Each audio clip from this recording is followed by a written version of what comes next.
Reynold number एक बहुत छोटा सा आर्टिकल होता है।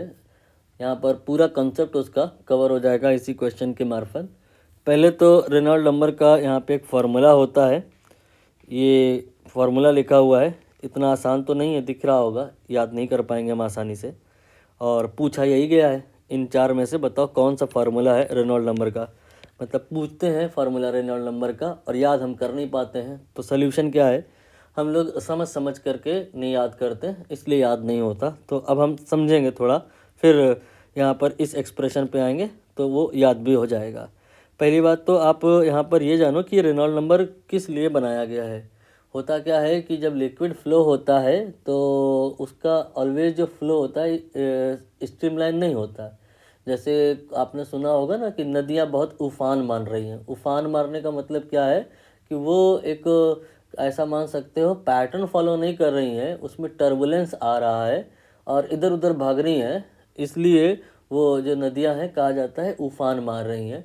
तो नदियों में उफान कब आता है? नदियों में उफान तब आता है जब पानी बहुत तेज़ी से बह रहा हो और बहुत सारे फैक्टर होते हैं। इन सारे फैक्टर को कंबाइन करके एक नंबर, एक क्वांटिटी बनाई गई है जिसका नाम रेनॉल्ड नंबर रखा गया है। उसकी वैल्यू बता देती है कि यहाँ पे जो फ्लो हो रहा है वो पैटर्न लाइक हो रहा है, मतलब स्ट्रीम लाइन हो रहा है, या टर्बुलेंस आ गया है। तो रेनॉल्ड नंबर क्यों होता है ये क्लियर हुआ। रेनॉल्ड नंबर ये बताने के लिए होता है कि हमारा जो फ्लो है वो किस टाइप का है, वो हमारा फ्लो जो है वो स्ट्रीम लाइन है या टर्बुलेंस आ गई है। अगर रेनॉल्ड नंबर 1000 से कम है तो फिर आप कहेंगे यहाँ पे जो फ्लो है वो स्ट्रीम लाइन है, और अगर इसके ऊपर निकल जाएगा तो फ्लो स्ट्रीम लाइन नहीं है और वहाँ आपका यू कैन से टर्बुलेंस पॉसिबिलिटी बनने लग जाती है। अब यहाँ पर रेनॉल्ड नंबर किन किन चीज़ों पर डिपेंड करता है हम ये जानेंगे। हम यहाँ पर रेनॉल्ड नंबर का जो आपको फील दिए हैं उससे समझ में आ जाएगा कि ये किस किस चीज़ पर डिपेंड करेगा। मतलब आप अगर यहाँ पे कम स्पीड पे पानी को फ्लो कराएं तो उसमें पैटर्न आसान बनेगा, टर्बुलेंस नहीं आएगा, स्ट्रीम लाइन फ्लो डेवलप हो जाएगा। तो स्ट्रीम लाइन फ्लो बनाए रखने के लिए या रेनॉल्ड नंबर को कम 1000 से कम बनाए रखने के लिए स्पीड कम होनी चाहिए।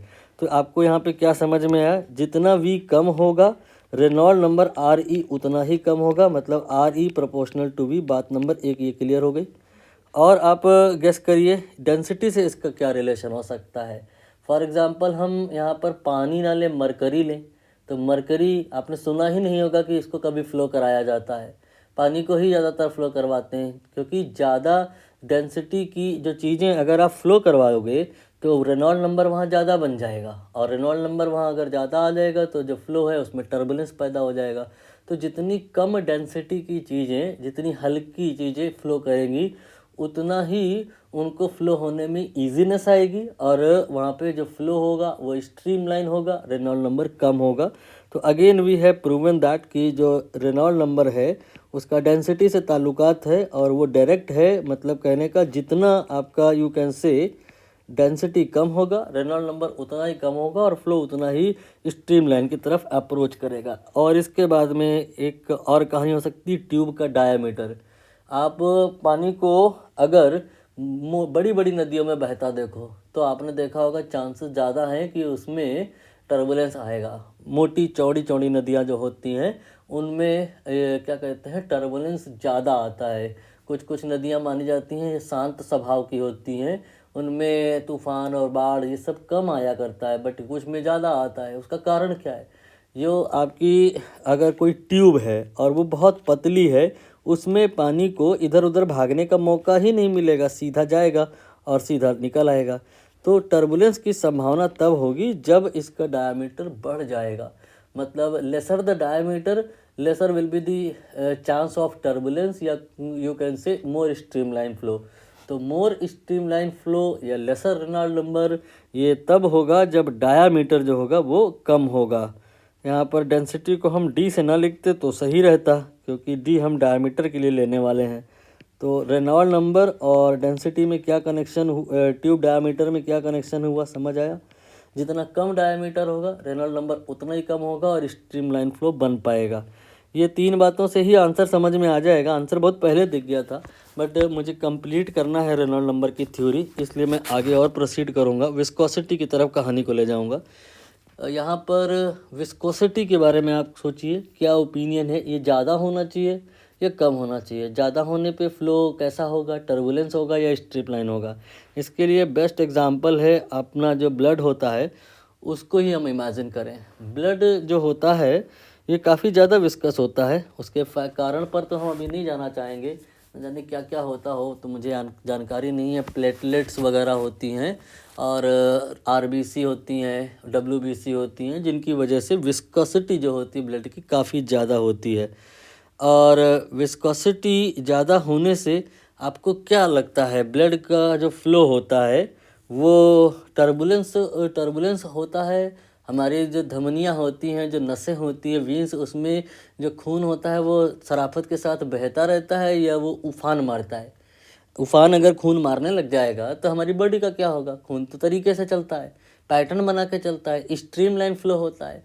तो स्ट्रीम लाइन फ्लो सपोर्ट कर रहा है हाई विस्कोसिटी को। तो इसका मतलब विस्कोसिटी जो अगर बढ़ जाए, विस्कोसिटी अगर जो बढ़ जाए तो स्ट्रीम लाइन फ्लो होने लग जाएगा, मतलब रेनॉल्ड नंबर कम हो जाएगा। ये लक्षण डायरेक्ट प्रोपोर्शनलिटी के तो नहीं है ना, इन्वर्स प्रोपोर्शनलिटी के हैं। यहाँ पर एक इक्वेशन और आ गई, चारों क्वांटिटीज़ हमने यहाँ पर इन्वॉल्व करा ली है और अब हम इनको कंबाइन करके फार्मूला बना देंगे। बट उसके पहले एक और हम आपको सपोर्ट में एग्जांपल दे दें। लिक्विड के ही केस में बात करेंगे, गैस को इग्नोर कर दीजिए, विस्कोसिटी की बात अगर हो रही है तो। लिक्विड में क्या रहता है कि जब हम टेम्परेचर बढ़ाते हैं, तो जैसे गर्मियों में के दिनों में हम बात करें तो गर्मियों के दिनों में क्या होता है कि जो नदियाँ होती हैं उनमें जो पानी होता है उनकी जो विस्कोसिटी होती है वो कम हो जाती है, क्योंकि टेम्परेचर बढ़ने से विस्कोसिटी डाउन मारती है। अब विस्कोसिटी डाउन मारने से रेनॉल्ड नंबर बढ़ जाता है, मतलब टर्बुलेंस के चांस बढ़ जाते हैं। इसीलिए जो टर्बुलेंस की संभावनाएं होती हैं वो सर्दियों में कम, गर्मियों में ज़्यादा होती हैं। क्योंकि गर्मियों में क्या होता है आप समझ गए होंगे, टेम्परेचर बढ़ जाता है, विस्कोसिटी डाउन मार जाती है। विस्कोसिटी आपकी जो डाउन मारती है तो यहाँ पे 1/n लिखो, रेनॉल्ड नंबर बढ़ जाता है और रेनॉल्ड नंबर बढ़ गया तो टर्बुलेंस आ जाता है। Now we will combine this 4 and ultimately we get the following expression for the Reynold number, that is rho V D upon N. और ऑप्शन की अगर हम बात करें तो सी वाला करेक्ट हो जाएगा। वन मोर थिंग जो आपको यहाँ जाननी है वो ये कि ये जो आप अगर याद करने में इंटरेस्टेड हो, एक तो तरीका मैंने थ्योरेटिकली एक्सप्लेन कर ही दिया, बाकी और एक तरीके से आप याद करना चाहते हो मैथमेटिकल अप्रोच, तो भी आप आराम से याद कर सकते हो। यहाँ पर आपको रेनॉल्ड नंबर से समझ में आ रहा है कि दो सिमिलर प्रकार की चीज़ों का रेशियो होगा ये। तो प्रेशर का प्रेशर से ही रेशियो होता है, रेनॉल्ड नंबर क्या होता है, प्रेशर का प्रेशर से रेशियो। ये होता है आपका इंटरनल प्रेशर और ये होता है प्रेशर बिकॉज ऑफ विस्कोसिटी।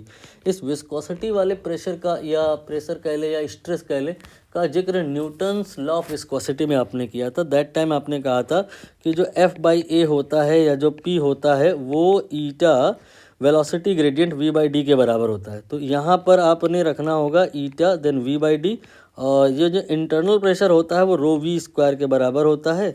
दोनों को आपने जब डिवाइड किया तो अल्टीमेटली फार्मूला यही आएगा, आप चाहो तो चेक करके देख लो। और एक बात आपको लास्ट में जाननी है कि रेनॉल्ड नंबर की वैल्यू अगर 1000 से ज़्यादा हो गई तो आपका फ्लो क्या कहते हैं स्ट्रीम लाइन नहीं होगा। ये बात सही है, लेकिन इसका मतलब ये नहीं कि टर्बुलेंस आ ही जाएगी। यहाँ पे टर्बुलेंस की सियोरिटी 2000 से अगर नंबर एक्सीड करेगा दैट टाइम, 1000 से 2000 के बीच में कंडीशन जो है सस्पेंस में रहती है, स्टेडी फ्लो तो रहता, बट यहाँ पर आपका फ्लो स्ट्रीम लाइन है या टर्बुलेंस वी कैन नॉट से। तो आप रेनॉल्ड नंबर के बारे में जितना कुछ यहाँ सीखे हैं सब आप कायदे से नोट्स बना लो, इसके बियॉन्ड कुछ है नहीं।